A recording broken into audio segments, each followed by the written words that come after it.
السلام عليكم، صلوا على رسول الله عليه أفضل الصلاة والسلام. استغفروا الله في التعليقات وصلي على الحبيب قلبك يطيب. النهاردة أصحابي إن شاء الله هنعمل فطيرة الشباتي أو الخبز الهندي. شبه كبير قوي بينه وبين فطيرة طاسة، لكن في اختلافات. سهل وسريع، وهنفرزه ونسويه بعد التفريز، وهتشوفوا كل المراحل معايا. الفطيرة دي مشهورة في الخليج كده مع جبنة كريمي وشيبس عمان. أي حد جه الخليج أشهر سندويشة موجودة في كل المطاعم.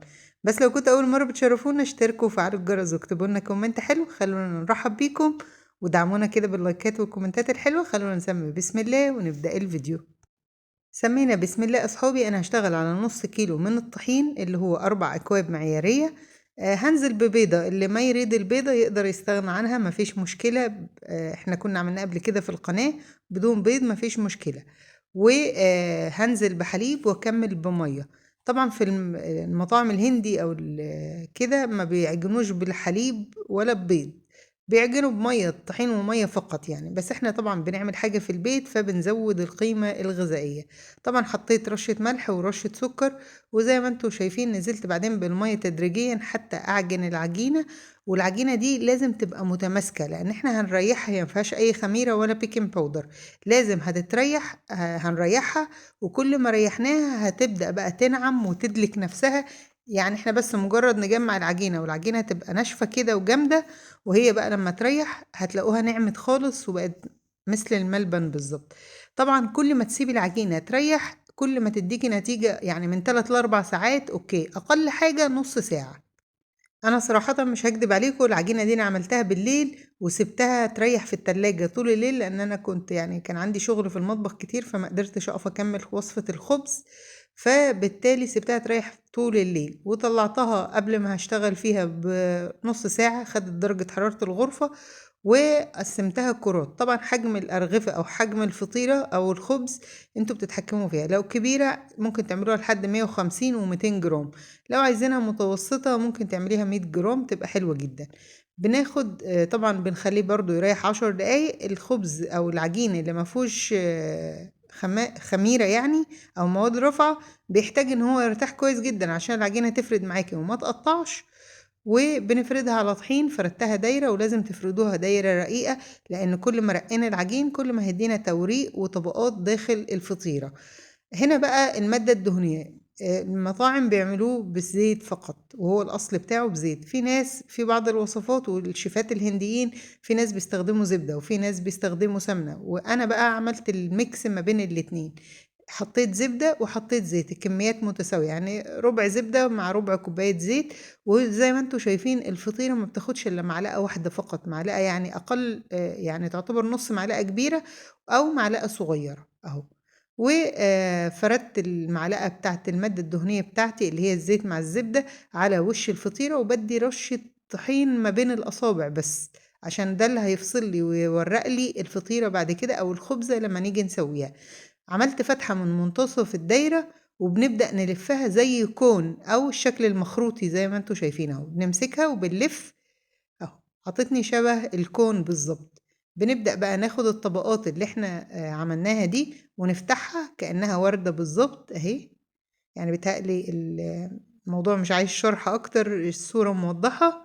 زي ما انتوا شايفين بنفردها، وبعدين بنحطها على سطح العمل ونبدأ ندخل اللي هو الطرف الأعلى، ندخلها ونضغط اهو.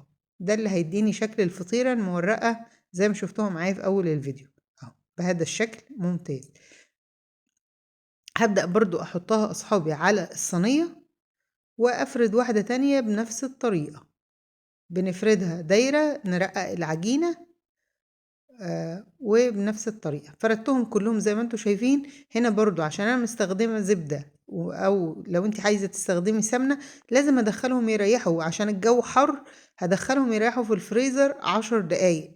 لكن لو الجو شتاء مش هنحتاج ندخلهم الفريزر، ممكن نبدأ على طول بالفرد بأول واحدة بدأنا بيها. لكن احنا الجو حر جدا فلازم يدخلوا الفريزر 10 دقايق، لان كده ايه الزبدة هتخرج من العجين او مش هتريح. لو انت شغالة بزيت بس مش هتحتاجي تدخليهم التلاجة. ابدأي بأول على ما تفردي، يعني سويتيهم كلهم ابدأي افردي للتسوية أول واحدة انتي سويتيها.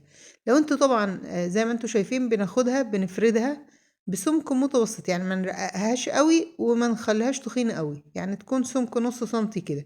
كده الخبزة او الفطيرة جاهزة معايا. هنسوي فريش، هوريكم احنا دلوقتي سوينا فريش بعد ما سوينا على طول.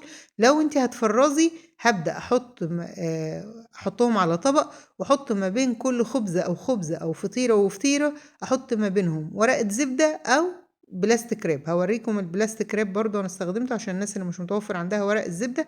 وبنفردها وبنحطهم فوق بعض، بنحط ورق الزبدة او البلاستيك راب عشان بعد كده احنا هنجمدهم في الفريزر. نفرض انا مثلا عايزة اطلع واحدة بس اسويها لفرد واحد، فبالتالي بيبقى سهل عليك ان انت تطلعي الفطيرة، مش لازم تخليهم يفكوا كلهم، لان لو فك خلاص لازم تسويهم.